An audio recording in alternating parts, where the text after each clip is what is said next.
Go. All right, welcome to the Time War podcast. This is Voss. I'm here with Pablo and three special guests. We have Aber, KJ, and VP Chief of Memes, aka Ahmed, who you might recognize from the Have Hope Hut Hangouts. So today we're gonna do another retrospective, but also a little bit of current events with soccer, football, and we're gonna talk about La Liga, the Premier League, and perhaps even the Serie A, depending on if some of our guests follow that league, and we're going to be discussing the history of the Spanish league and maybe some legendary moments in seasons from La Liga, as well as the current situation there with Madrid winning the title. So, for our first topic, we're just going to discuss some current events in football. So, Liverpool's form. We know that they're champions of England. We're going to discuss the Madrid. We're going to touch on Barcelona's performances, and we're going to touch maybe Man City as well and Juventus. So I'm gonna go down the gallery here, and we'll start with Aber. So Aber, I know you like Man United. You have like some preference for Madrid and La Liga. So which matches did you watch in the past 2 days, and what do you think? Um, I didn't watch Man United on today because I fell asleep, but I watched the other games, especially the one that they lost, the most important game of the season. But we still got a chance to go to the top four and win the Europa League and the FA Cup. Mm-hmm. But about Real Madrid, I think Real Madrid deserved this title. Many people would say, "Oh, they don't deserve it because VAR." But throughout the whole season, the VAR has been against them a lot, especially the El Clasico games. But they're very well deserved. Mm-hmm. About the Barca fans who are complaining and crying, they should focus on the Champions League instead of us. Okay. Uh, I agree. I agree. Imagine being a So Barcelona fan. Wow. so What an L. did you also watch? They're so obsessed with Real Madrid. They're not focusing on the Champions League. Mm-hmm. Mm, Mm-hmm. for sure. Messi actually gave Napoli a pretty good chance. Like as he said in his press Here, conference, here, he feels like here's that's an even game. Yeah. sorry. Here's my problem with Messi. You shouldn't be saying those type of things. Mm-hmm. Like you should say, "Oh, we want to focus." He should have said like, "We should focus on the next game against Napoli to go to the quarterfinals." Instead of say, "Oh, they could beat us if we play this way." He should not be thinking that way. That's terrible mentality. Yeah, for sure. Mm-hmm. That's true. Did you also? I know you also follow Juventus as your like you might be a Ronaldo fan, and they drew 3-3. It was a pretty exciting game. I heard Sassuolo was dominant for large periods. So, did you watch that game? And what do you think of Juventus's chances in both the Serie A and the UCL? The problem with that game was, I think, was the lineup. Like they had a pretty good lineup since the beginning of the lockdown, the start, but they should have kept the same formation. Dybala and um Rabiot, they should have played him, but they didn't. He's been their most consistent midfielder. The problem, I think, with that game with the defense, especially Danilo and oh my god, don't tell me about the Sandro. uh, It was like the second time he assisted his opponent. And also about Douglas. Douglas is one of the most selfish players I ever seen. Like there was a part, I think it was in the 70th minute where Ronaldo was right open the box, but he didn't pass it to him. He passed it to Danilo instead, which made no sense. mm, That pissed me off. And also, Ronaldo could have had like his 10th away goals, consecutive away goals, but they had to mess it up. Mm-hmm. Yeah, so he's definitely competing with Immobile for the top scorer in that league. ooh. So, yeah, If so against Lazio the next game, if he has to score like either a brace or a hat trick just to win the Golden Boot, I hope he wins it. It'll be mm, an ice on the cake. Real Madrid winning the league and Ronaldo winning the Golden Boot. mm. And Man United have a good chance of winning the FA Cup as well. To be honest. You got Abdali saying That's true. Chelsea's gonna. You got Abdali thinking that Chelsea's gonna be Man United. Nah, Man United's taking it. I would have to agree with that. Yeah, I would have to agree with that. United, they're in good form. They won today again, so like maybe I might be backing them. So KJ, I, are you there? I think he muted himself. Yeah. KJ, So go. KJ. Yeah, I'm KJ, here, bro. I'm here, bro. I'm here. Okay. So run us give us your thoughts on the La Liga and also like on PSG's friendly. So you can discuss in whatever order you feel is best. So what do you think of the PSG's front four and their UCL chances? Okay, so objectively speaking, I'm gonna just speak objectively, obviously. So I don't want to hear anybody in the comments. Oh, he's so biased. So whatever, we can get that out. With PSG, honestly, I like I've been saying this whole season, like a lot of integral parts that we've added to the team that in years past watching, you look and you're like, okay, what is this? Like Thiago Mata was way past his time when he was in the midfield in like big matches. Uh Las Diarra was bought in for the last like year and a half. Um Certain keepers like Kevin Trapp and Siguru and all these people that you know what I'm saying? Where they're class in some regard, but compared to like a Navas, who in my opinion is a world class keeper, Gay is a class midfielder. Ghana Gay is a world class player compared to what the midfield looked before. And with Neymar being healthy and Mbappe being in good spirits, a great like clinical number 9. I feel like this is the year that, which I feel like they have been proving a lot of people wrong. Like a lot of people wrote them off to lose to Dortmund like for whatever reason, Dortmund was going to be the world beaters. Now it's Atalanta who play like suicide football.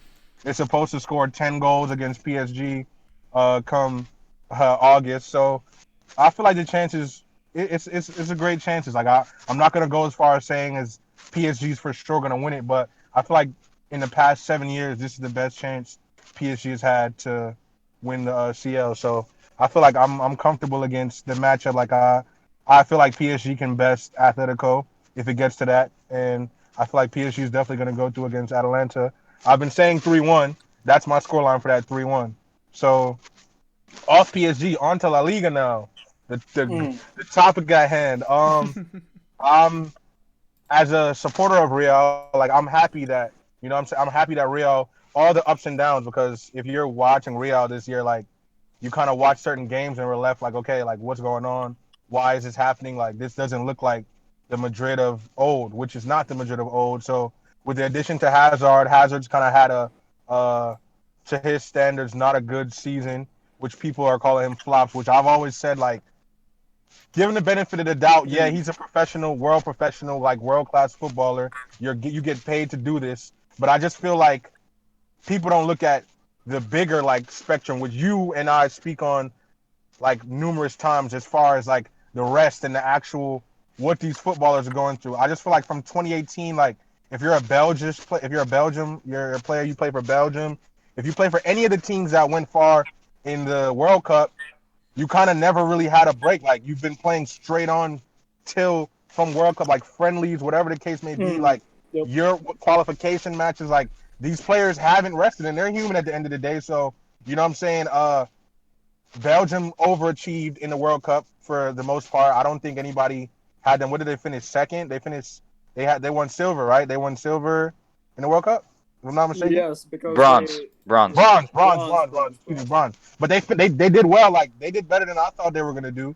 So and Hazard was an integral role in that. So like I said on that, I feel like Hazard deserves like not too much leeway, but he deserves like the benefit of the doubt for the season. Like yeah, he should have done better in certain chances, but the glimpses that we had when we saw Hazard play well, like that was the Hazard that Real Madrid fans won against PSG. Like people might not. I don't know what the general consensus is for Hazard's play, but if you ask me, Hazard was spearheading a lot of Real's like potent attacks. Like a lot of the things started from Hazard's side of the pitch. So yeah, moving forward, I feel like in Hazard he's gonna play well, especially against the I'm sorry, Pac, but the next fixture I have Real Madrid winning the fixture. Like no disrespect to City, but I just feel like Real Madrid gets a little bit of disrespect for the form in the beginning. Like people let their beginning form in the beginning of the season determine how they're gonna play, and because that Real Madrid wouldn't beat City or whatever the case may be. But like I said, kudos to Real. Shout out to Real for doing the business. Barcelona went trophyless. Sorry, Pablo, but yeah. So that's how I feel about La Liga. That's how I feel. Well, I think you're giving Hazard too much credit. I mean, let's I could be. sure. I'm not gonna argue with it. You can. I understand where you're coming from with that. I don't disagree. Obviously, I don't agree with the credit part, but I'm not gonna argue with you. Like I don't feel disrespected by you saying that because I understand he hasn't played up to his normal person. But I just feel like we've never seen fit Hazard play this bad. So it's like you kind of, what I'm saying? Like you kind of have something to look forward to. Like you can at least say, okay, this wasn't 100% Hazard this year, so we have something to look forward going into next season. That's how I feel about it. Okay, I don't know how you feel about it, but yeah. So we have a Man City fan here. I don't know if he's able to speak, but like going once, going twice, going thrice. Pact, are you there? And like, do you want to speak on City? Okay, going once. I guess. Going twice. All right, and so Ahmed, like, talk to me about La Liga. So that's ultimately what we're here to discuss. So Madrid winning, obviously, like technically Madrid didn't have to win today because Barcelona also dropped points. I wasn't expecting this from Osasuna. I wasn't expecting the fight back, especially after Messi equalized in a very dramatic way in the second half and made it 1-1. I was expecting Barcelona to like ultimately turn over and really beat down Osasuna. So like, what did you expect? Coming into this match day, what did you like? What do you think like now that it's over? And just give us your thoughts on Barca and Madrid. So starting with Barca and Osasuna, coming into this, when I first saw the lineups, I knew it would be a struggle because no Griezmann, no Suarez on the starting lineup. But I thought Barca might draw, but at most, especially when they took the lead early, obviously, and they held on to it for a decent amount of time. But and then you had the red card too. That's the worst part. You got a red card. Osasuna were down to 10 men for 10 minutes. And Barca could not only not cap. Like I understand, Barca were pushing very, very forward because they were trying to win the game. That was the whole objective that they were pushing for, and that would cost them the goal. But there's no reason that Barca at home should be losing to Osasuna in this way. It's simply disgraceful for Barca. Title race or no title race, you don't lose at home to Osasuna, like 10 men Osasuna. But it was always going to be a challenge because if I'm not mistaken, I'm pretty sure they drew last time in the league when they played in Osasuna. So Osasuna, they have the ability to hold teams down. They defend well. I'm pretty sure they have. I know in the Segunda when they came up this season, they had the best defensive record at home and in the entire league. But you still don't anticipate Barcelona to lose in this way. But the fact that it happened, as Messi said in post-match, just goes to exasperate the entire Barcelona season. Like that one game summarizes their entire season, you could say. Fight backs that just don't end up working out because it easily could have been like the old Barca. Sure, like a lot of times teams would take the lead against them, but in La Liga they come back 3-4 goals. Like that would happen. And that's what you would think. That's what you would expect from the old Barca, but this Barca simply can't keep up. And then next big game was obviously Madrid Villarreal. I mean, Madrid did everything that they needed to do. We knew Villarreal were an attacking team. Villarreal needed one more point to secure a Europa League spot, which they eventually did not need to because other teams dropped points around them. But they needed the point, and Madrid, I feel, played up.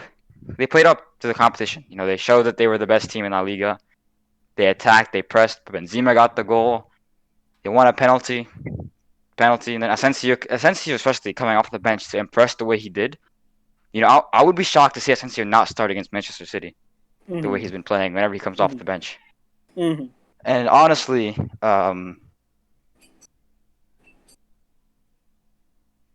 okay, so yeah, so like Madrid take the 34th La Liga crown. Yeah, wait, could you not hear me? No, you muted yourself. Yeah, you were muted. Oh, okay. Okay. So Madrid obviously they did the work against Villarreal. Asensio impressed, and then if you want to talk about the Europa League race, Bilbao officially out of Europa League contention, Ouch. which I think adds to the they've had such a strong season domestically, but I think this is gonna add to the competition of the Copa del Rey final because winner gets that last Europa League spot. So Bilbao, like that Copa del Rey game, could be even bigger than it was going to be because now Bilbao need that Europa League spot. And who got officially relegated? Like Leganés, I'm pretty sure are now officially relegated. Yeah. Mm-hmm. And Espanyol were already relegated. And yeah, the relegation picture is Mallorca, Espanyol, and Leganés. Ouch. Mm-hmm. Yep. Mallorca. I think Barcelona relegated Mallorca very. Yeah. Oh, and Well, no, didn't, they like, relegated Espanyol. Yeah, Espanyol. Yeah. Yeah. But like when Barcelona beat Mallorca 4-0 at the start, like I feel like that was the not numerically and mathematically, but that like psychologically and in a practical sense sort of set Mallorca on that downward spiral, and we sort of knew that this team was not really gonna like when you lose like that. Yeah. Right after the lockdowns get lifted, it really like messes up your form. So it was hard to see them ever coming back from that. But Barca did relegate Espanyol in a But narrow the Europa League title race spots, that's gonna go to the final day between multiple teams. So that'll be interesting to look out for. Mm. And are we gonna talk about Liverpool or is that later? You can give us your thoughts like on Liverpool's form if you want since the lockdowns briefly. I mean, since before the lockdown, they were shit. I mean, let's think. I mean, remember they lost to Watford 3-0. They got dumped out of the FA Cup by Chelsea. They got beat not once but twice by Atletico Madrid. And then they come back to getting beat by, not just beat by City, humiliated by City, quite frankly, and then beaten by Arsenal, and drawing to Burnley. Let's not forget all these poor results. And for a team that up until the loss to Watford and only dropped points in one draw to United, that's big. And I'm not sure if it's teams have quite found a way to deal with Liverpool. Because if you notice, Atletico Madrid, they gave Liverpool possession. Liverpool had the possession. And we always see the narrative that Liverpool aren't that good when they dominate possession. They're better, on the counter attack. Mm-hmm, for sure. And I think Arsenal gave them all the possession they wanted. I forget, what was it, like 70 something for Liverpool? It was like roughly 80-20 almost. Damn. Yeah, and they had all the shots they wanted, but Liverpool just isn't clinical. I don't know what it is. It's not a specific player. It's Salah, Mane. They're just not that. Even Firmino, especially Firmino. They're not that clinical. And then no Henderson to add that extra drive in the midfield. Yeah. This Liverpool team is capitulating before our own eyes.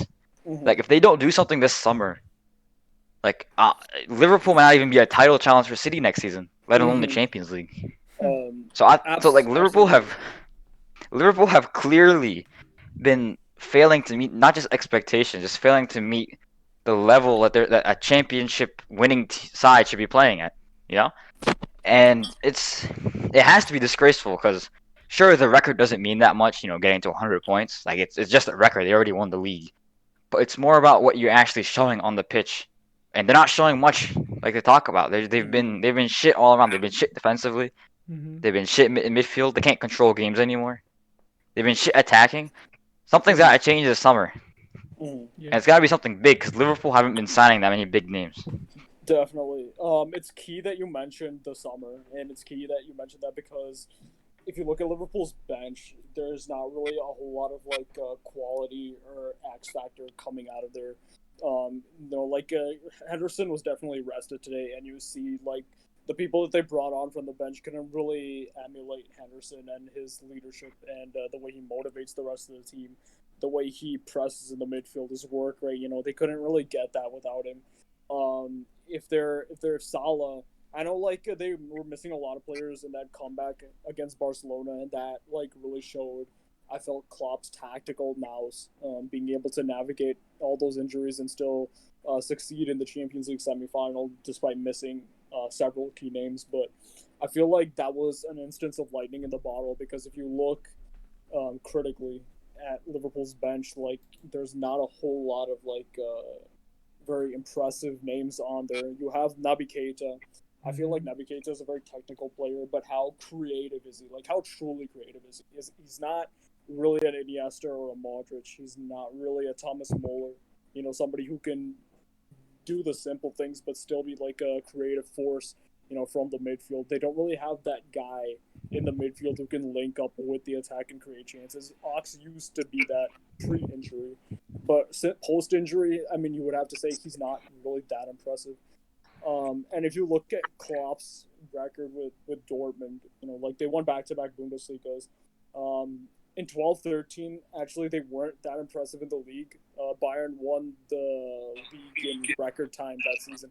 Dortmund really had a Cinderella run in the Champions League where they scraped past Malaga. They won narrowly against Madrid, and then they lost to Bayern Munich. And if you look at the style of Klopp's teams, like historically, and you look at like the physical demands that he makes from them, it's very taxing on the players, especially if you don't have good rotation. Mm-hmm. It could be like a way to run players into the ground. And in the early years in his Liverpool tenure, they played as intensely, if not even more intensely, than his Dortmund team, because Dortmund had a little bit of technicality, a little bit more technicality, and were a bit more free flowing. Whereas I felt Liverpool in 2016, and the early parts of 2018, up to that point, were like just completely reliant on energy, pace, transitions, that sort of thing, which is why they caused so many issues to City. But I feel like the 11, that made the Champions League final in 2018 is not a whole lot different from the 11 right now. And if you think about the bench, over the past 2 years, other than Origi and, in terms of just glamours Minamino. and yeah. In terms, we have to like mention him briefly, but Shaqiri has just had flashes, in a couple of games, like over Like the against past couple United seasons. last season Yeah, against United, the first absolutely. game. Like, When was the last time and he Minamino, played? like, yeah, Oh like man, it I has to have think been a while. he was warming up against Arsenal. I don't remember if he came on, but like the thing is, he just offers like glimpses. It's Yeah. not nothing really impactful. Hmm. Nothing like the way Asensio, did for Madrid, like in the Champions League in 16-17, and the season after that. I wouldn't even say he is as impactful as Vasquez has been for us.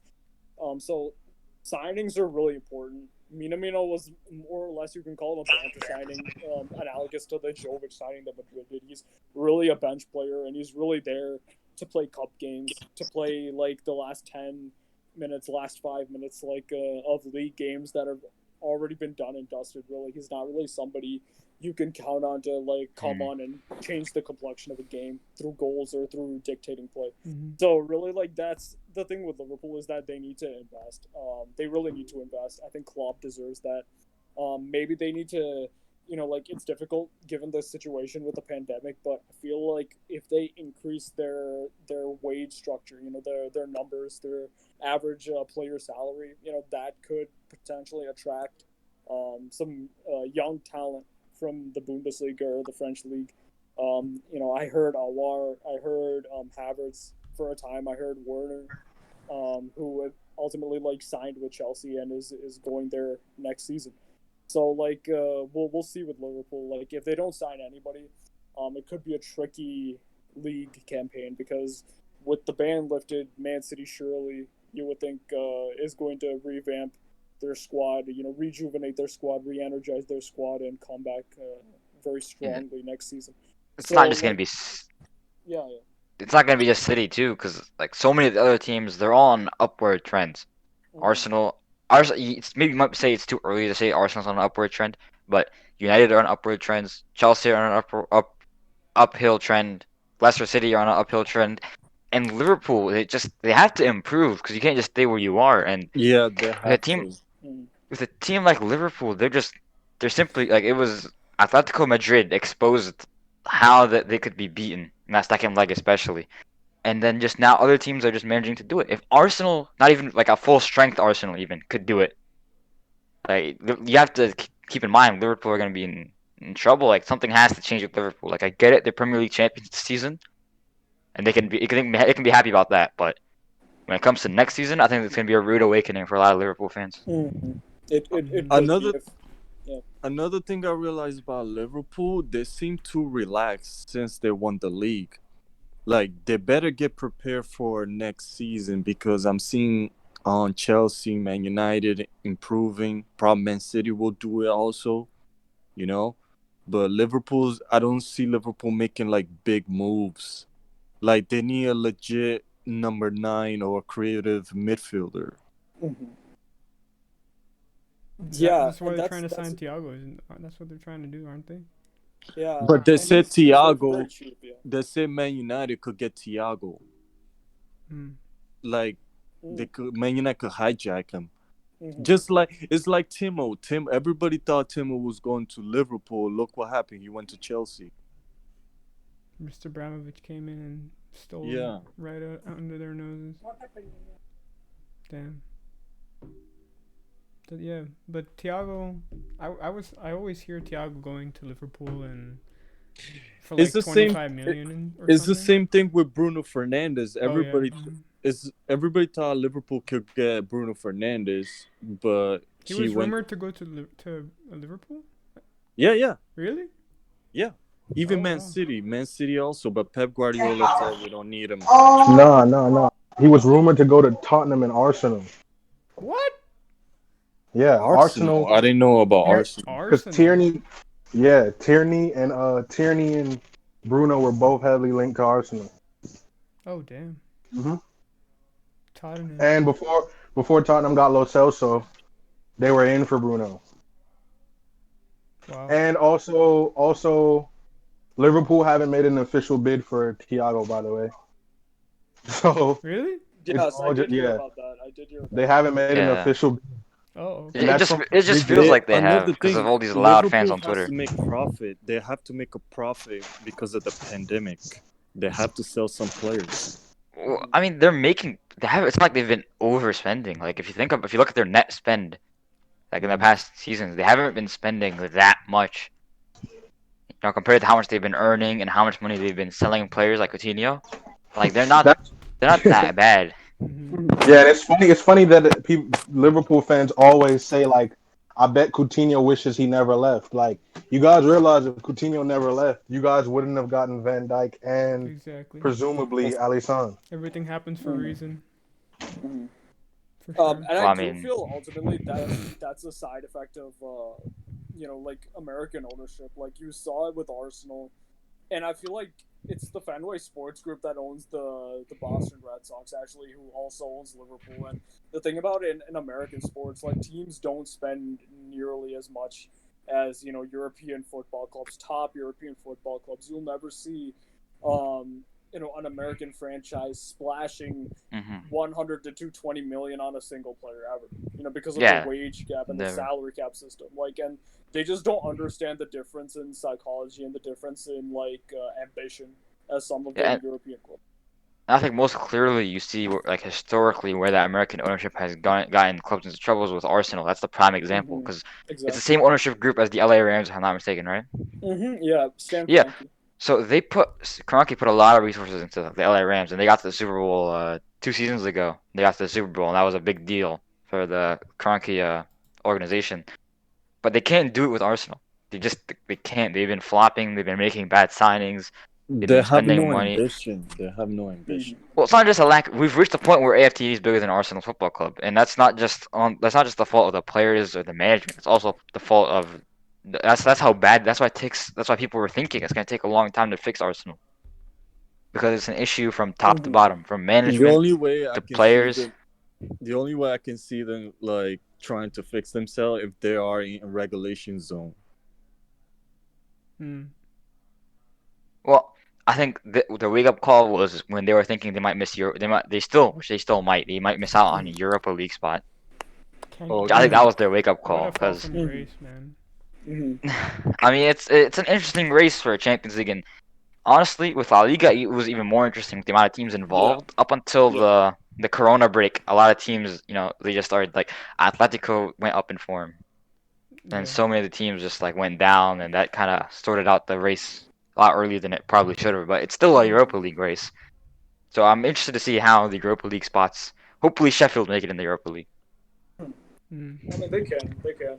So, like, on that note, we'll switch to a new topic, which is sort of discussing, what to expect on the final match day of La Liga. I think the Premier League, like anything can really happen. Pretty much like teams are just going up and down on a weekly basis. Like the results are really unpredictable on that. I feel Juve is gonna close out Serie A, but for Real and Barca now, like you have one game left. I feel Barca might as well, rest Messi because for sure. What's the point? Yeah, Messi hasn't gotten even a minute of rest, has he? Nope. No, and we need to save him for the Champions League. All right, so so do you guys have any ideas for your Barca Madrid lineups? I'll give mine for Real.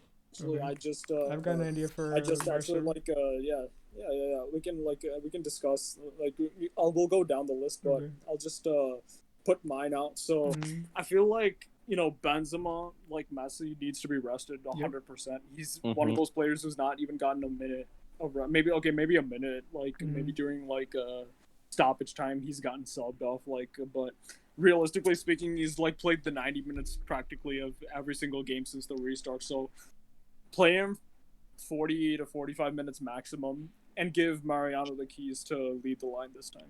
I'm going to start Vinicius because in the last few matches Vinicius hasn't really played. I'd start with Asensio, maybe take him off later. The midfield is I feel needs a lot of rotation, dude, because Cruz, Modric, and Casemiro have gotten a lot of minutes. They've accumulated a lot of minutes, especially in the last 3 games where there's been very little rest for them. So I'll go with this makeshift midfield. You can have 2 number 10s in Brahim Diaz and Eden Hazard. Brahim needs to have some minutes, because he's hardly gotten any this season. You can try out Valverde as a DM. Remember this isn't a game where results really matter, and Zidane can experiment a bit. I mean, Valverde has played DM before, and it's worked well in the games he has done it. Yeah, so I would just go with that midfield 3, and this is going to be a pretty attacking lineup. So put Vasquez back at right. Carvajal's had a lot of minutes in the last 2 games as well. He's pretty much played back-to-back with little rest. This one excites me because at left back, Marcelo's injured. Monty definitely needs a break. So start Gutierrez because I heard Zidane likes this guy. I heard he's got talent. I heard he's good going forward. So start Gutierrez and Vasquez pretty much as wing backs. And goalkeeper, Areola. I'm going with Areola because... The nipple? Yeah, exactly. Because Courtois, he took a big hit today, made a couple of crucial saves again. He needs a break, for sure. And center back partnerships, I'm going with Varane and Militao. Varane and Militao for me, that's the partnership that's going to start against Man City. So play them in this game. So you want Varane and Militao from the basis of you want to get them, center back chemistry before the City game is what I'm understanding, right? Yep, so definitely. So then how about instead of either Vasquez or in right wing back, Nacho? He hasn't been getting many minutes, and when he has, he hasn't played badly either. Remember against Valladolid? I would rather have him. Yeah, I would much rather have him. But the thing is that I don't know what his fitness situation is, dude. Because I heard he was injured the last I checked, and I don't know if he was on the bench.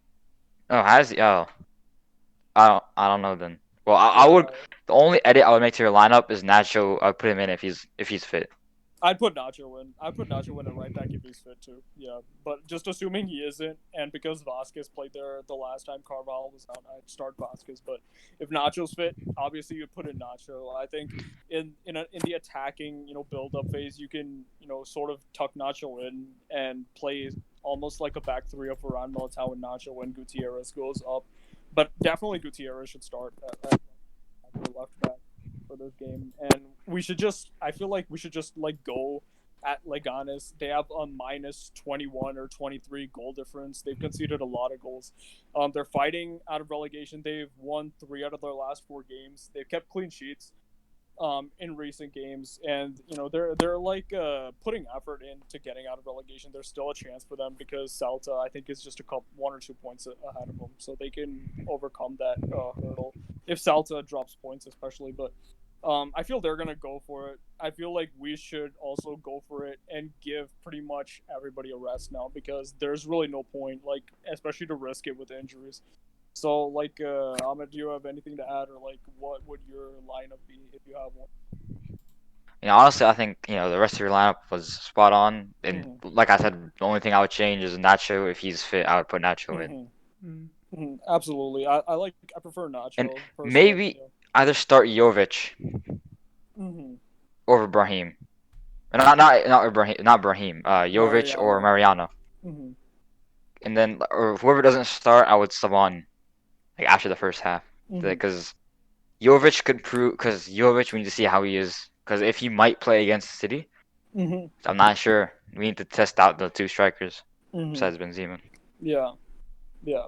I definitely feel like this is a game where like our defense needs a lot of rest. Our defense has given a lot this season. Our defense has won us the league. So Mm. this time, just pretty much bench the whole defense, except for Varane, in my opinion, and just focus on the attack, focus on directness, focus on just maybe if there's moments where we're under pressure, get the ball out as quickly as possible. Look, put speed up in the front three and lob it over the top. We have wingers that are quick enough to get on the end of those lobs and long balls and things like that, and transitions, countering at pace, running at Leganes. I feel like even if this is a B team, we still have a good chance of beating them. To be honest, but I'm expecting a high scoring game, and I hope Zidane heavily rotates because this is a pretty pointless game. So from a Barcelona perspective, what are you guys thinking? I know I'll give you. Pablo Escobar is a I'll Barcelona I'll fan. give So. you a lineup. I'll give you a lineup. Mm-hmm. Neto for sure will play Mm-hmm.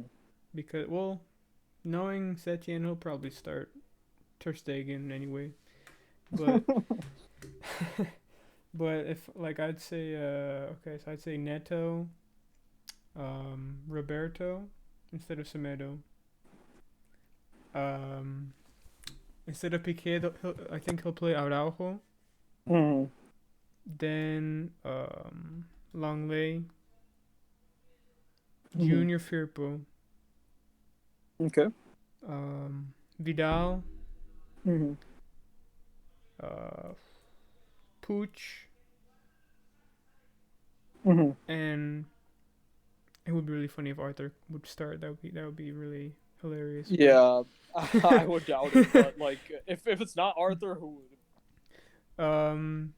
But now I'm thinking because Rakitic is suspended for the next game, Ooh. so maybe actually no, maybe Semedo starts at right back and Roberto plays in the midfield, Mm. and then the Yeah. front, yeah, and then the front, Messi for sure will be benched. So Ansu Fati, Braithwaite, and Suarez, or Griezmann. Maybe Griezmann. Maybe Yeah, Griezmann. probably Griezmann. I'd play Griezmann Yeah. honestly. Maybe just behind Braithwaite or something like that. Who is Barcelona playing on the last match? I think. Let me check. We play. Alaves away. Oh, Alaves. Last I checked, I think Yeah. it was Alaves away. There's no point. You know. So, because we lost already, so it's kind of really, you know. But But yeah, so that's basically it. Because I don't think. I mean, knowing Setien, he might even start the strongest lineup. He might.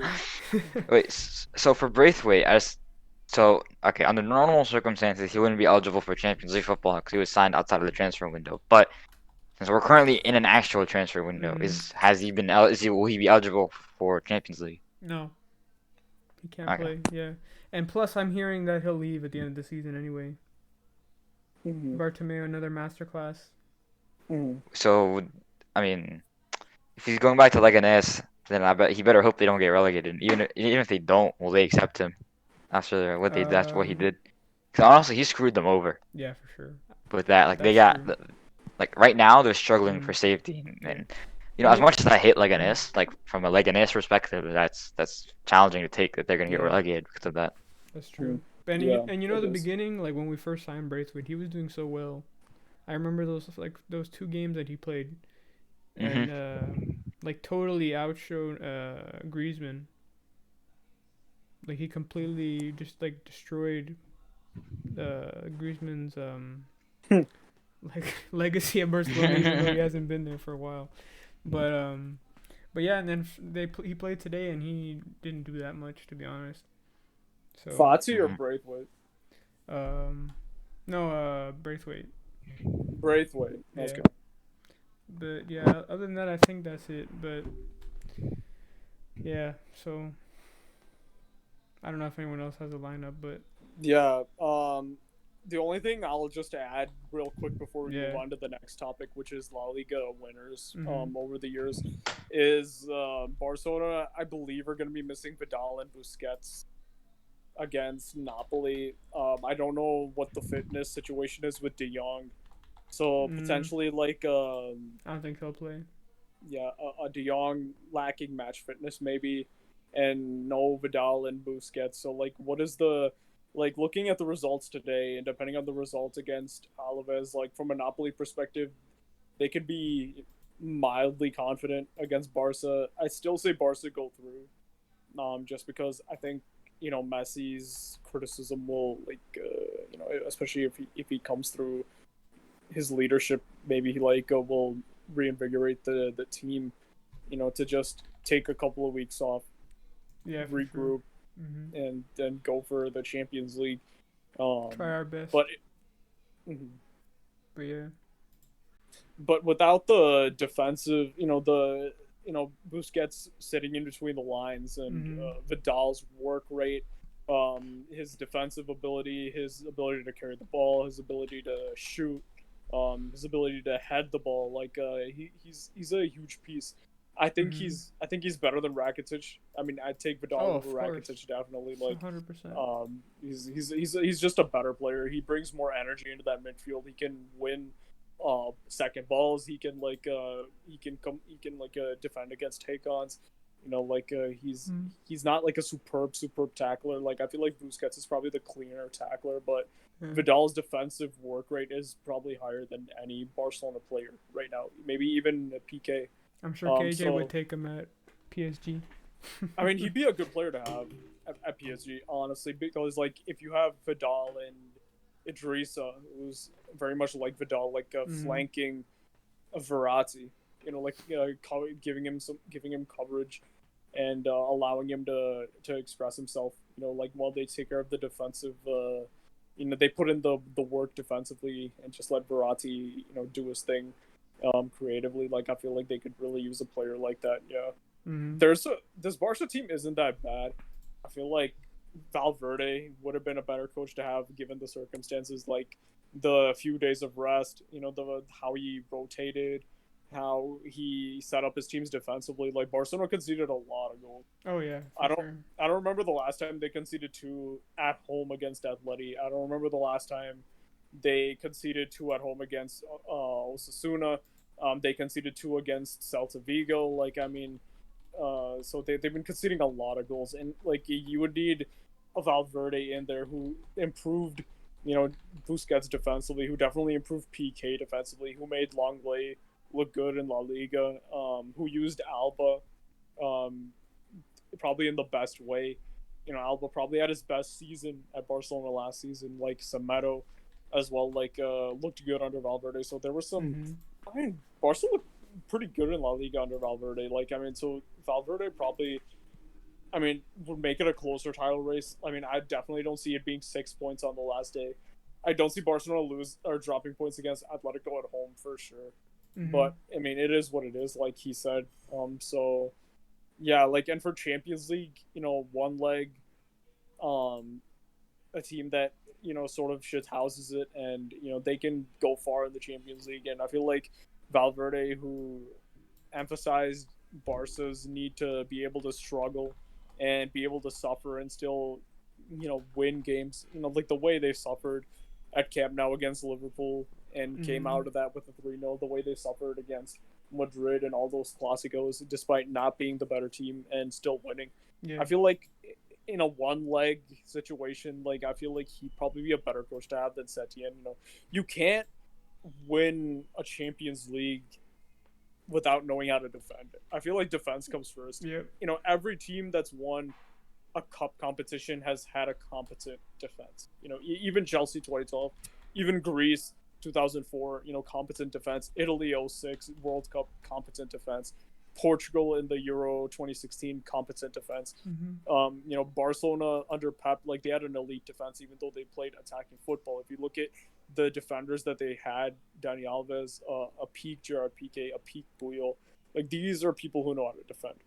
Like even if you're playing a high line and you're playing risky football, like if your defenders are very good on the ball and can defend when asked, to defend, like it's easy to see like why they did so well in this competition. Madrid, again, like we've never been this good defensively in La Liga, but our defense always, in the seasons that we've won the Champions League, our defense always turned up in the Champions League. Atletico Madrid, another team that does well in Champions League.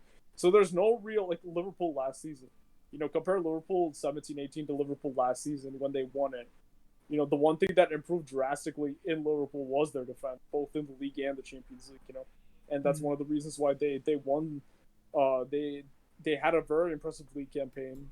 They won the league this season, and they won the Champions League the season before, is because Klopp focused on the defense. So you have to focus on defense. I mean, you can't play the way Setien plays and expect to win a Champions League. That's the reason why Monaco didn't win it in 2017. That's the reason why Dortmund under Klopp didn't win it. That's the reason why Ajax last season didn't win it. You need to have a good defense. That's the reason why City, for like all these seasons, haven't won it. And this season against Madrid, like Pep actually asked his players, at times to be good without the ball, to like suffer, to sit back. He asked his wingers to track back. He asked for defensive contribution, and that's why they played so well against Madrid. Is because they were more competent defensively than they've been in the past. So that's the thing with them as well. Like I feel like they've improved in the Champions League this season from what I saw in that first leg. So that's really the main thing, and we'll now switch to our next thing, which is we'll talk about the winners of La Liga 1980 through now, and we'll really see like how I feel like this is kind of an interesting topic because we'll get to see how things have changed over the past 40 years. Like who's the dominant team. Obviously Barcelona have been the dominant team in recent years, for sure, but we'll see like we'll get a much bigger picture of how the scope and the landscape of the league has just changed, over the decade. So in the 79-80 season, the top four looked like this. Okay, Madrid was first. The second place team might surprise you, but given how they've played this season, it might not. Was Real Sociedad actually. Number three, Sporting Gijon, who have been up and down from relegation over the couple of years. And Barcelona was actually fourth place in 1980. So, like, I think that was just after the Cruyff, Cruyff's stint there as a player, or maybe towards the end of that. So we'll go now 1981. Real Sociedad went on to win the league, so it was Real Sociedad number one. They went on to play in the European Cup that season. Or the season after that, sorry. Then it was Madrid. Then number three was Atletico. And number four was Valencia. And Barcelona finished fifth, actually, that season. Damn. Like, essentially, like, which is kind of surprising. So, in the early 80s, the prominent teams were definitely Sociedad and Madrid. So, 80, 82. They won again, Sociedad? Yeah, Sociedad won back-to-back, actually, 81 and 82. Barcelona this time came second, and Madrid finished third spot, and the fourth spot was actually taken by Bilbao. So definitely La Liga was more competitive in the 80s, for sure. So 80, 83, which was like a pretty legendary year for movies and music. We talked about in episode 1. But in La Liga, the team that won it in 83 was Athletic Bilbao, actually, if you could believe that. Like, Madrid again second place, Atletico third place, and Barcelona fourth. So Madrid kind of up there, Barcelona also up there, but like these other teams were like much more prominent in Mm-hmm. 84. So this is the year of the Euros, or you can say the season before the Euros, 1984. Athletic Bilbao won back to back. So they went back to back, and Bilbao was number one. Again, it's Madrid number two, Barca number three. 85. Barcelona, yeah. Yeah, Barcelona. Barcelona won their first title of the 80s in 85. Atletico second, Bilbao third, Gion fourth, and Madrid all the way in fifth place. Ouch. Yeah, so I mean, this is a pretty competitive league. Dude. Yeah. It was a much more competitive league. Like 86. So this was this year Maradona won the World Cup. Madrid first, Barca second, Bilbao third, and the fourth place team was very surprising. It's Real Zaragoza, who, like Gijon, are now kind of like a Segunda division or like Segunda de Primera. You know, they're often a team that, you know, when they get into the Primera, they get relegated. Mm-hmm. I do think they were in the La Liga in 12-13. But yeah, like you typically see them in Copa del Rey, like in these times. 1987. So Back to back. this is So Madrid went back to back. So a lot of teams went back to back in the 80s in La Liga. So Sociedad, Bilbao, and now Real Madrid gone back. I think this would probably be Madrid's third league title in the decade. So Madrid probably the more dominant team, but it's very close. 88. So this was the season when Milan, I remember, got like very strong in Serie A. This was when Maradona was also playing in Serie A. So at this time, Serie A was really the most dominant league in the world. It wasn't really La Liga, but going off this one, I think Madrid repeated, and then Sociedad again, second place. Atletico Madrid, third place. So Atletico have sort of always been that team that's around top four. Definitely, they're like seeing them there, like even though they were not really that big in the 2000s, seeing them, you know, up there in the 2010s, given their history, is not really that much of a surprise. Yeah. Barcelona 6, so Barcelona went to the UEFA Cup Winners' Cup, which was the old format of the Europa League. You know, the tournament that the Europa League eventually replaced. Yeah. 89. So this is the last, technically the last season, like full season, in the 80s. So this is when Madrid actually four-peated. Oh, I didn't realize that. Like, so yeah, definitely Madrid is the dominant team. So this is the fifth league title Madrid has won in this decade. So 5 out of 10. I'd say that's quite dominant. Yeah. I'm predicting something similar for this decade, given the situation at Madrid, Barcelona, and Atletico Madrid. I feel like Atleti have a good team and they could challenge, but again, Barcelona is second place. So Barcelona, seeing the title race, it was 62-57. Barcelona gave it looked like a pretty exciting title race. Madrid scored 91 goals, Barca scored 80 goals, so pretty prolific. Valencia in third, you know, again a familiar team, and then fourth Atletico Madrid. So this top four looks a lot like a top four you would see in the 2010. Yeah. Valencia, Atletico Madrid, and Barca. Definitely those four were the dominant teams in this decade. Into the 1990s, I feel like this is the decade when Barcelona started coming up. Barca won their first Champions League in 1992. I believe it was with Ronald Koeman and Pep Guardiola were in that team. And it was coached, of course, by Cruyff. But to open off the 90s, right? So Madrid continued their dominance from the 80s. So Madrid won it. So Madrid won 5 league titles in a row, which is something I've never seen. I could never dream of. Maybe a Barca fan could dream of it, but that's kind of crazy to think about.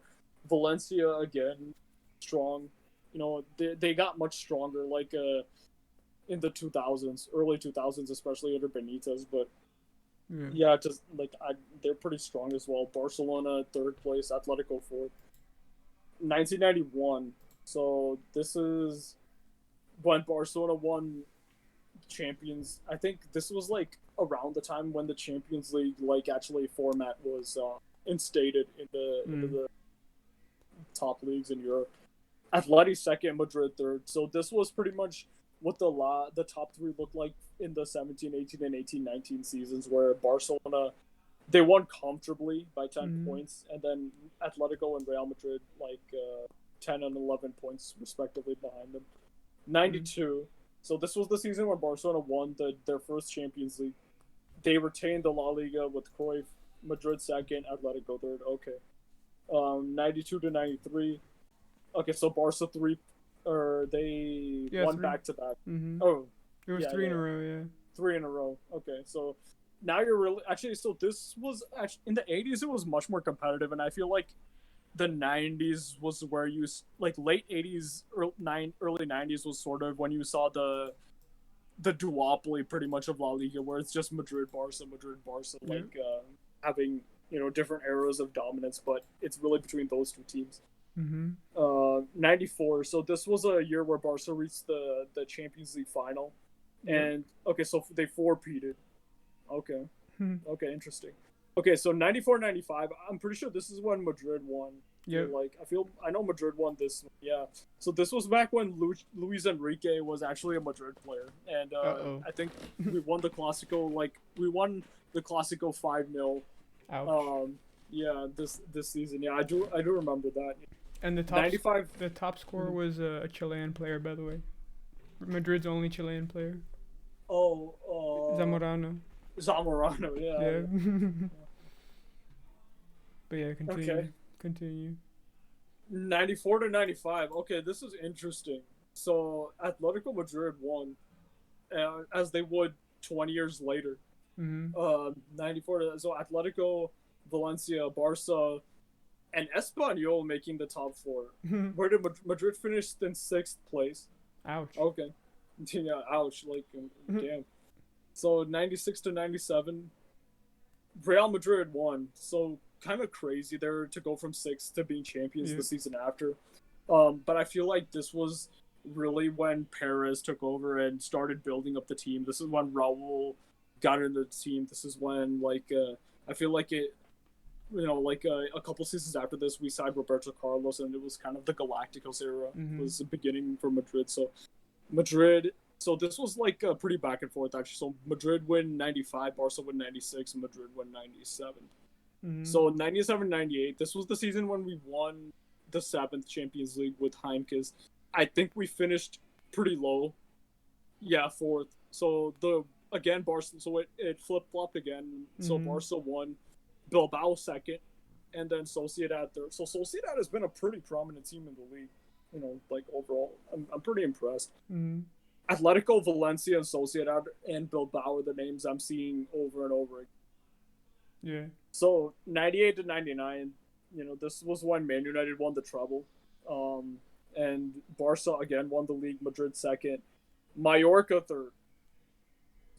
I didn't expect to see that. Valencia 4th. Okay, I expected to see that. So, Atletico Madrid finished 13th, and it looks like they qualified for the UEFA Cup. I don't know what exactly that is.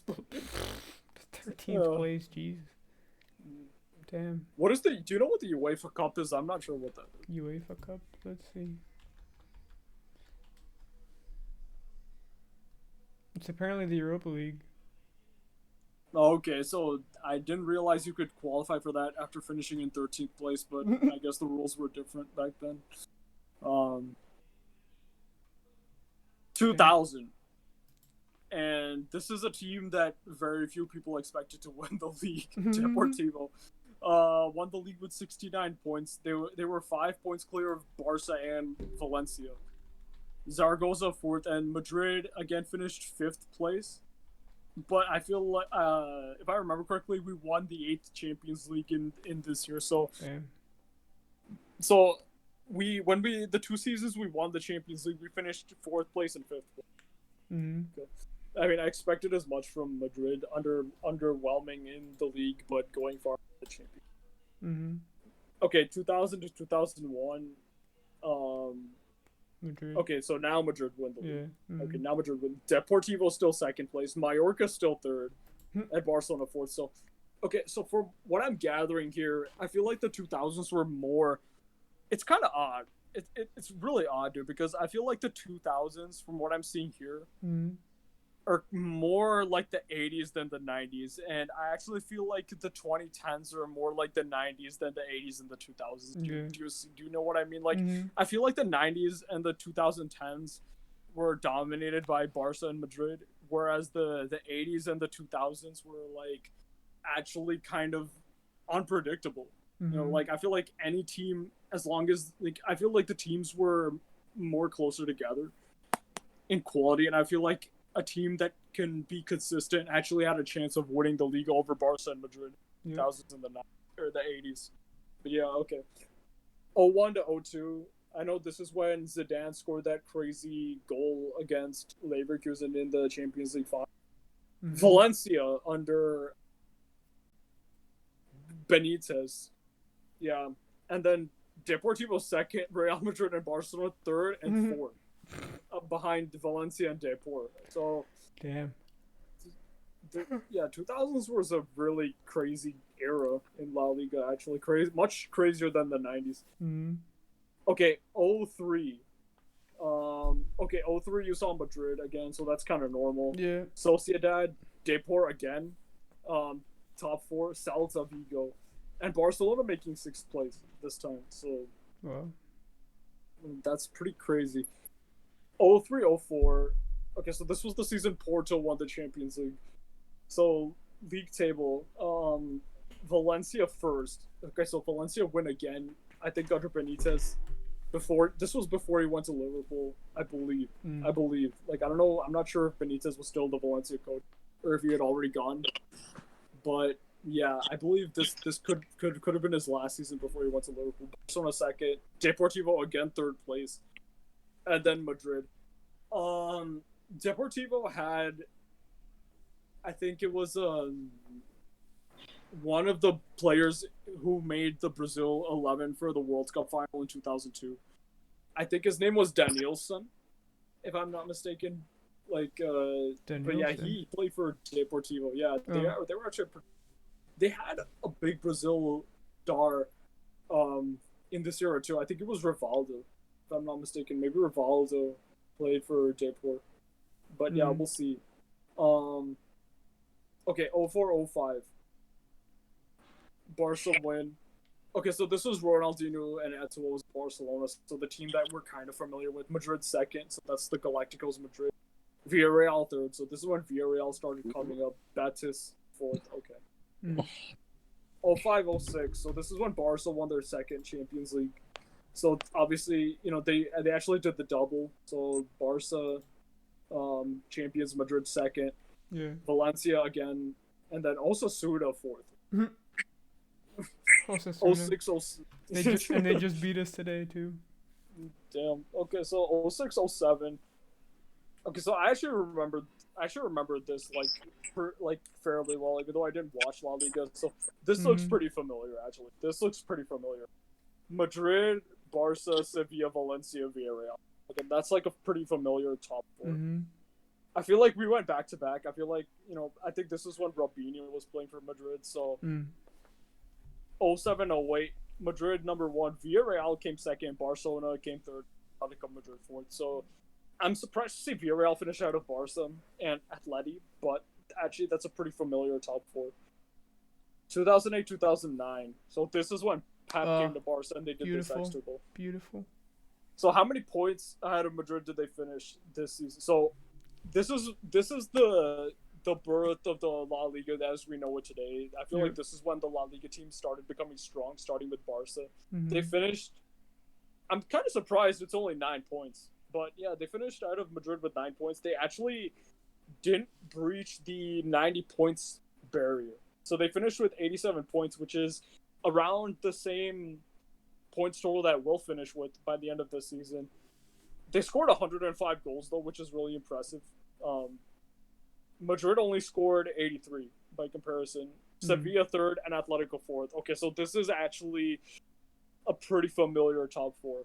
Yeah. 09, 010. So this is when we got Ronaldo. He was most of the season he was injured. Yeah. So the league tip, this Barca just went from strength to strength. So they almost did the 100-point season this season. They Close. finished with 99 points. Ouch. Madrid What could've finished with been? 96 points. Oh, it was close.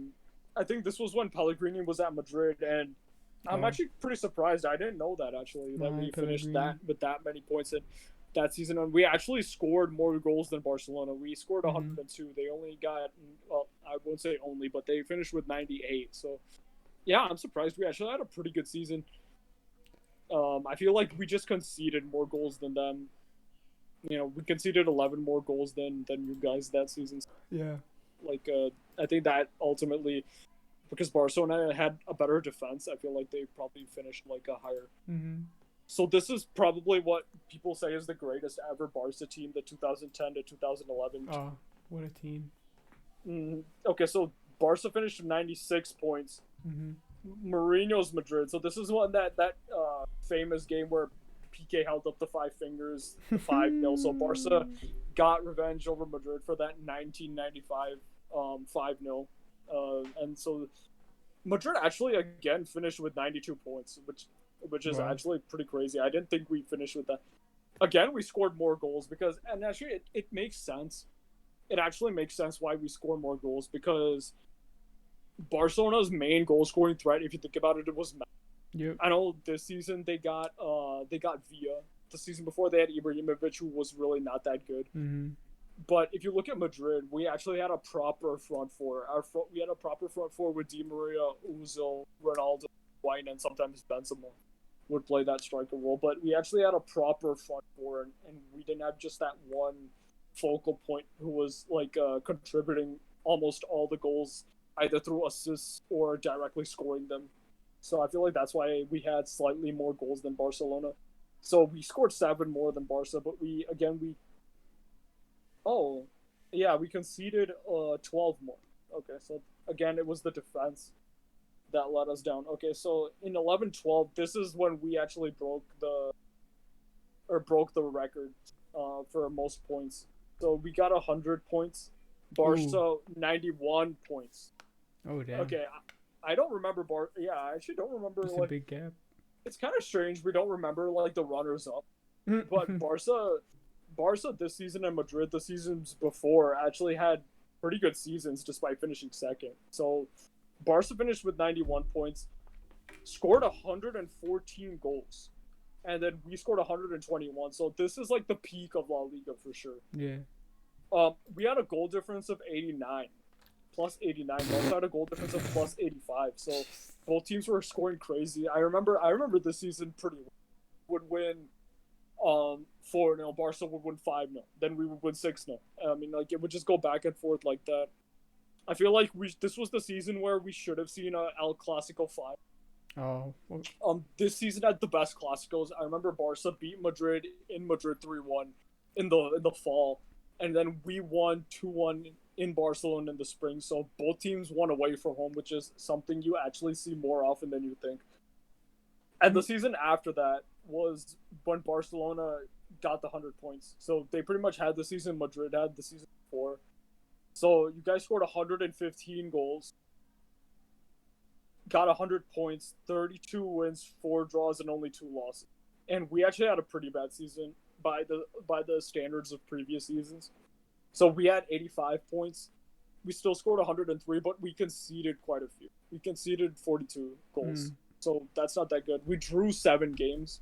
Oh, well. And I feel like that's ultimately why we didn't win. And we lost 5. So this wasn't a good season. I feel like this season was when there was a rift in the dressing room between the players and Mourinho, and also why Mourinho had to leave. 13-14 was one of the best seasons. Actually, in the league. 13-14 was one of the best seasons. So let's just I remember I think this was when you started getting into La Liga and following the games closely. Yeah. Right. So 13-14 results. So season summary. Okay. Atletico Madrid finished with 90 points. Barca and Madrid didn't actually get to the 100 points because I feel like, especially with Carlo coming in, we were kind of inconsistent at the beginning. Mm-hmm. But both Barca and Madrid scored 100+ goals. Wow. Atletico only conceded 26. And Barca and Madrid, if you look at, I was looking at this with Muntaha earlier. If you look at Barca and Madrid, played 38. Both teams won 27. Both teams drew 6 times. Both teams lost 5 times. Wow. So we finished with pretty much identical records. And I feel like Barca finished ahead of us because they had the superior head-to-head since they won both the Clásicos that year. Okay, so yeah, so we finished with that.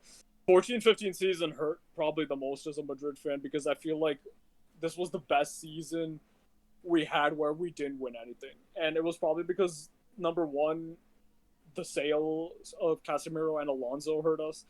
I feel Di Maria leaving hurt us, even though James sort of filled that gap, at least in La Liga. Mm-hmm. But I feel that because we didn't have Casemiro or Alonso, I feel that's why ultimately we lost the league. And we lost the league by 2 points. So, and also Barcelona was insanely good this year.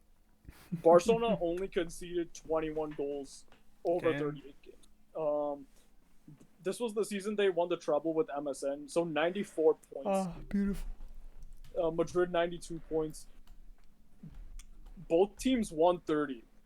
But Madrid lost more. Barcelona drew more. So Barca drew 4 games. Madrid only drew 2, but we lost 6. And because we lost more, that's why we finished with 2 fewer points. Okay.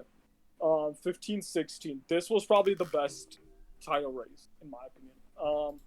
And it was actually a crazy season because if you look at, I feel the most staggering statistic, you can say it was Barcelona and Madrid scored over 110 goals each. So we scored 110 goals, Barca scored 112.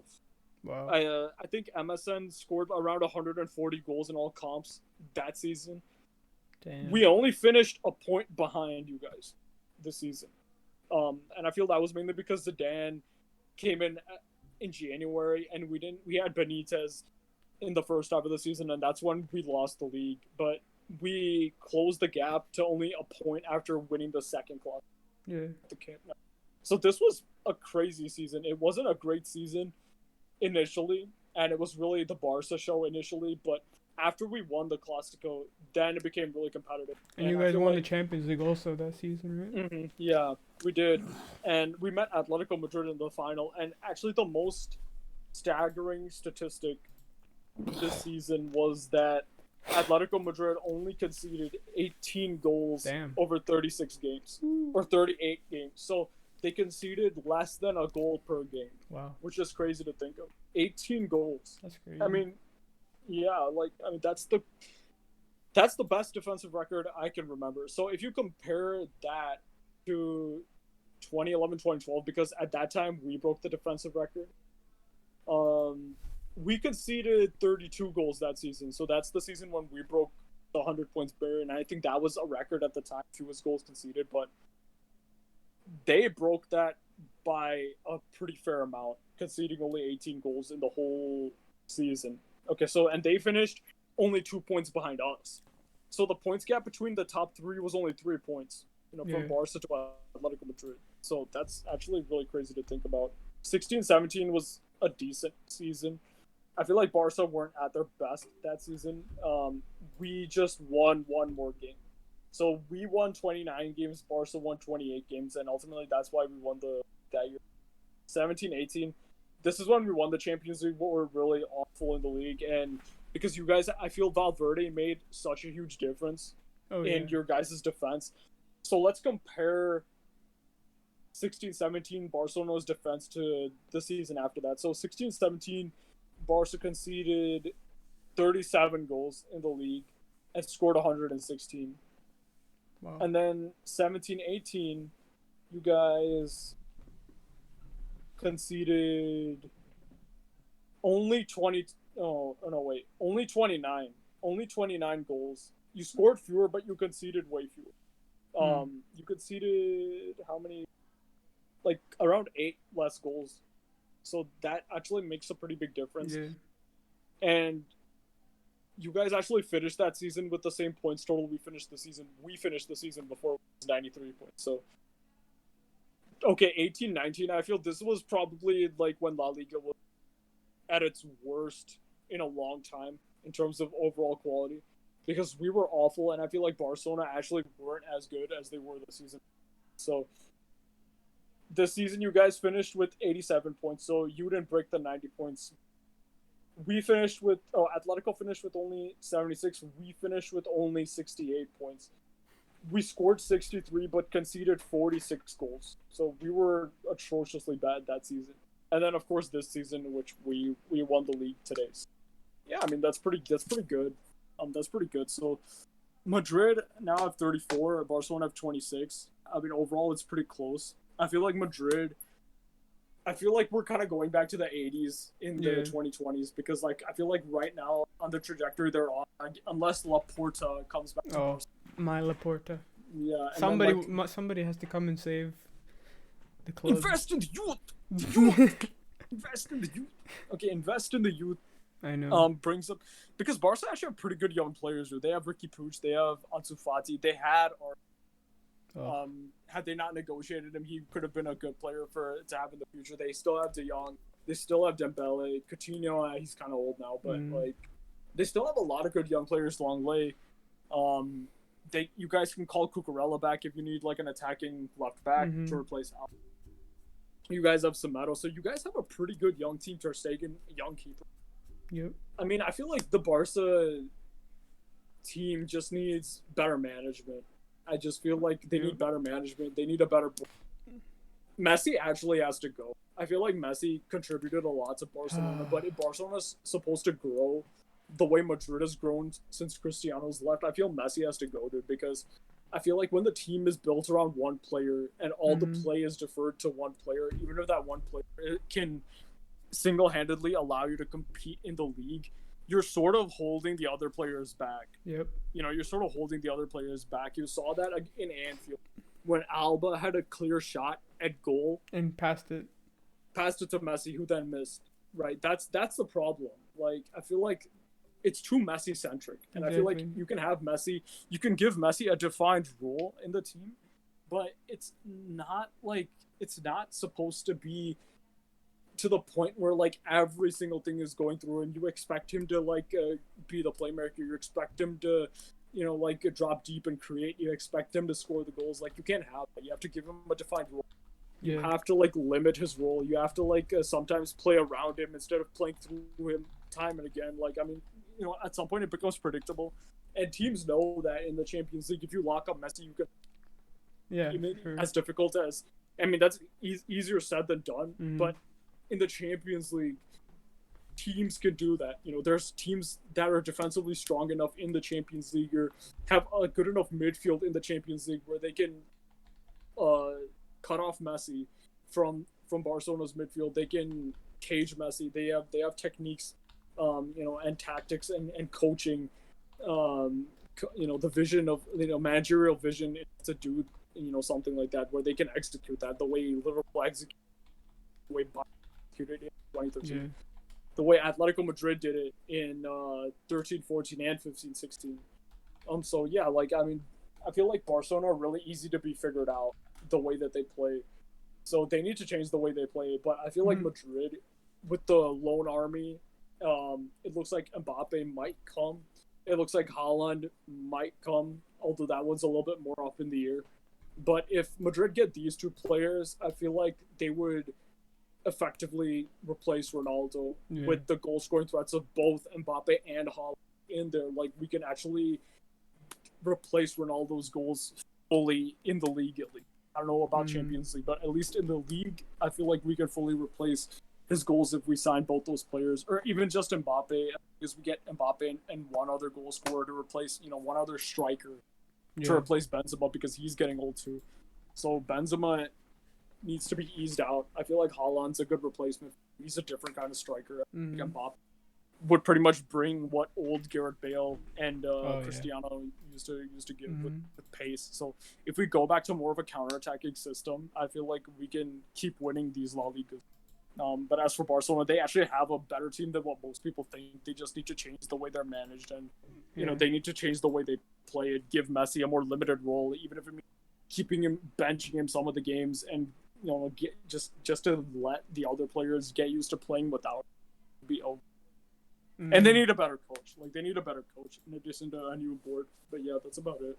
Yeah. So, what are your best memories from La Liga? Like, having gone through the last 40 years of it. What are some, obviously, we've pretty much been just watching in the 2010s.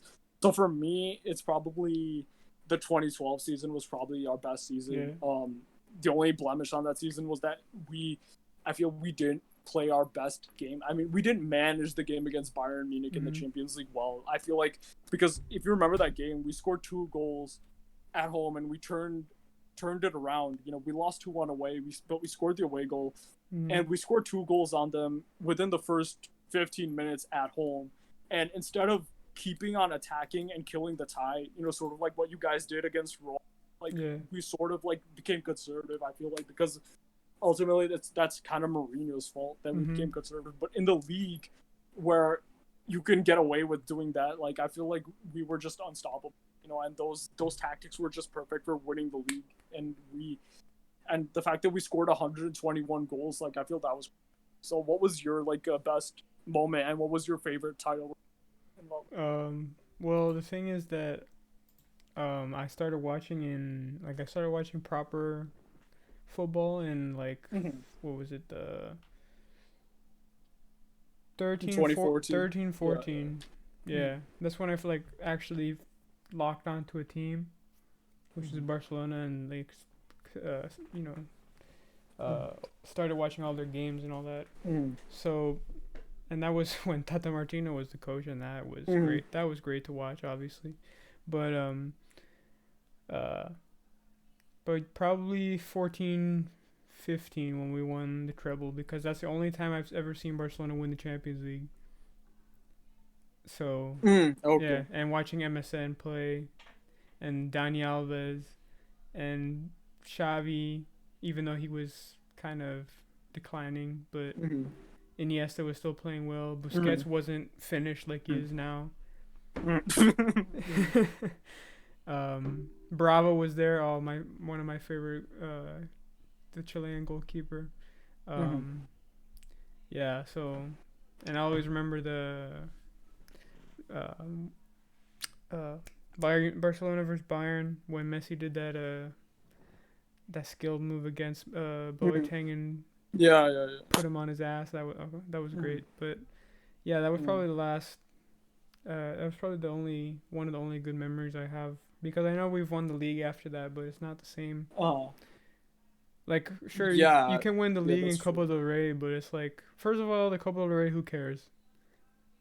And I know it's a trophy and it's part of the treble if you win all 3, but it's who really cares about that Copa del Rey? Exactly. Yeah.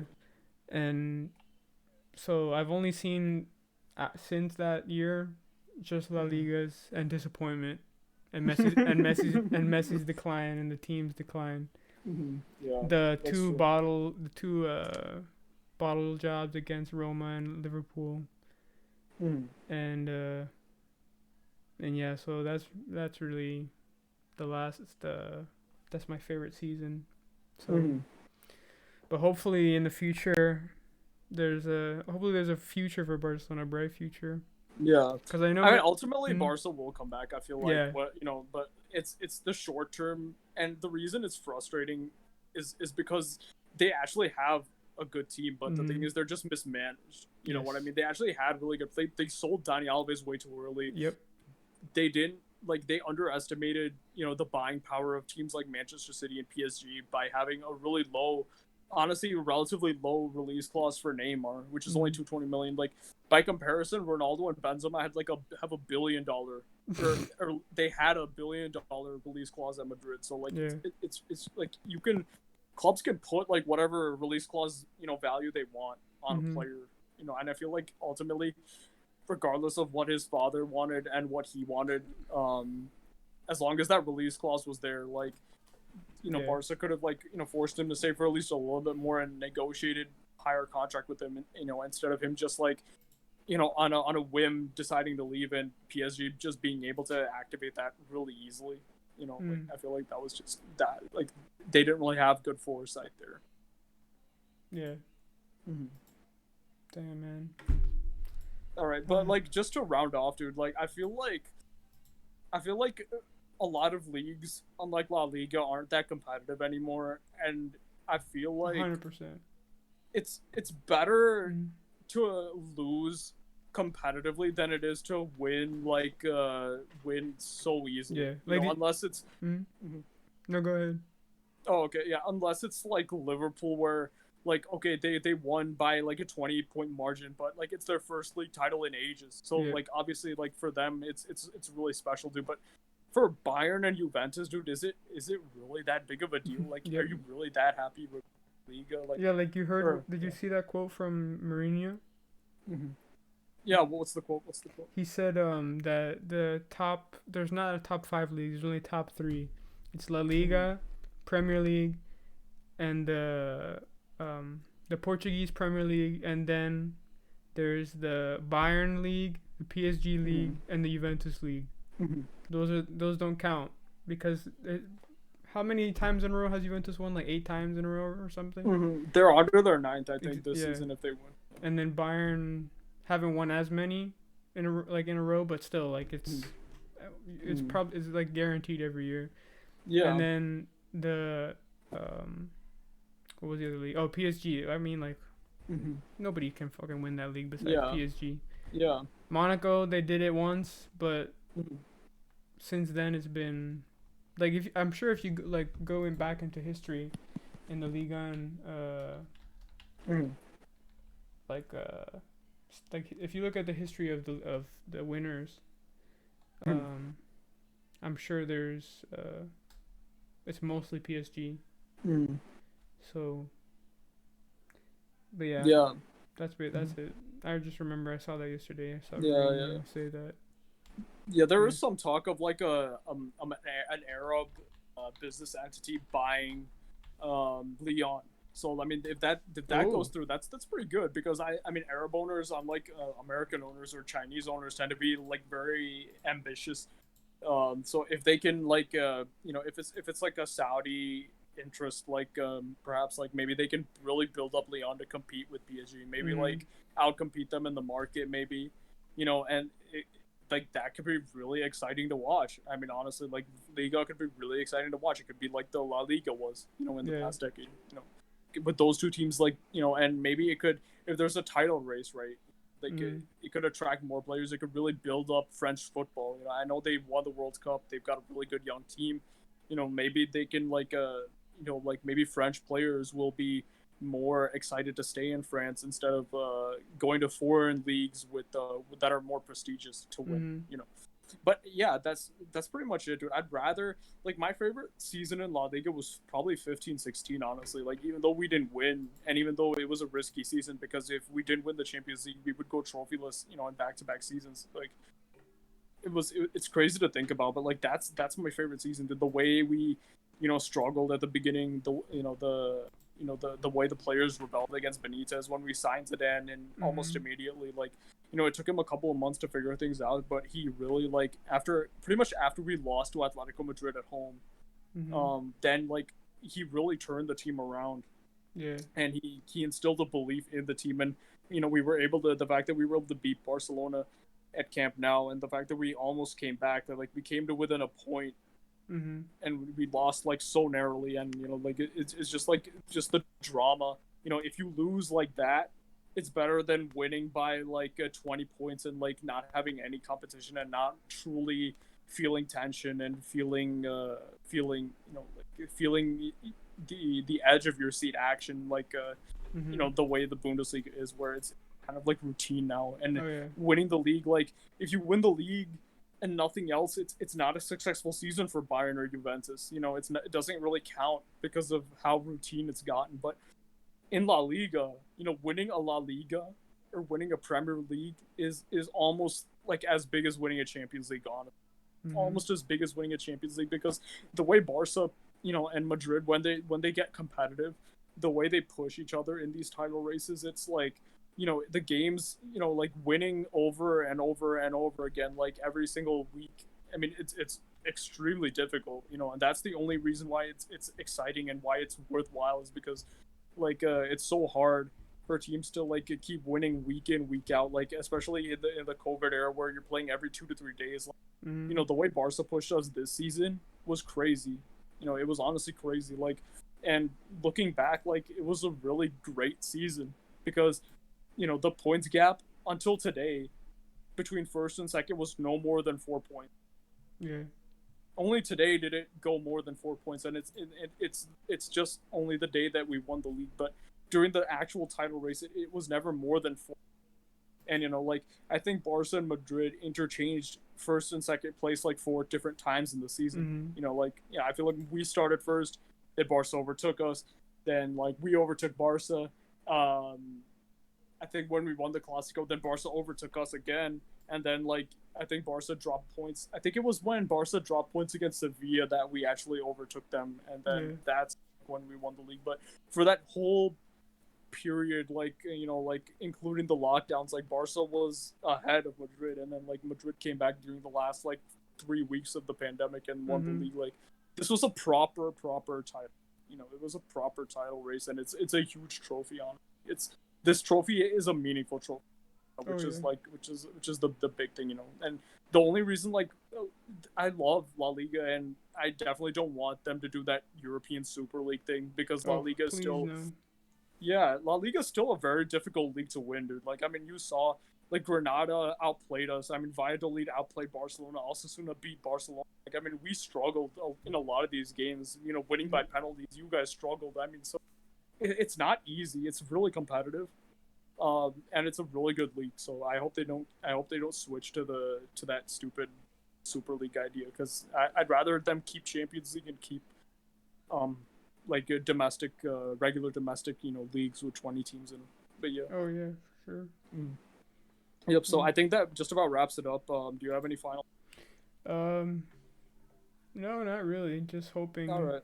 Yeah. Barcelona have some good chances in the Champions League, but other than that, no. I think that's pretty much it. Yeah. Yeah. So both Barca and Madrid technically are still in the Champions League, and we'll just have to see how it goes with those 2 teams. But yeah, we'll see how it goes on the final match day. Because for me, like it's about I still want to watch that game, and I still want to see like who Zidane starts. I want to see him rotate, so there's some interest in there, you know, even if it's the final match day and the league is technically over. Yeah, all right. Yep, right, so that's pretty much it. Yeah, that's it. We'll see you next time for the episode 4, and see you guys later.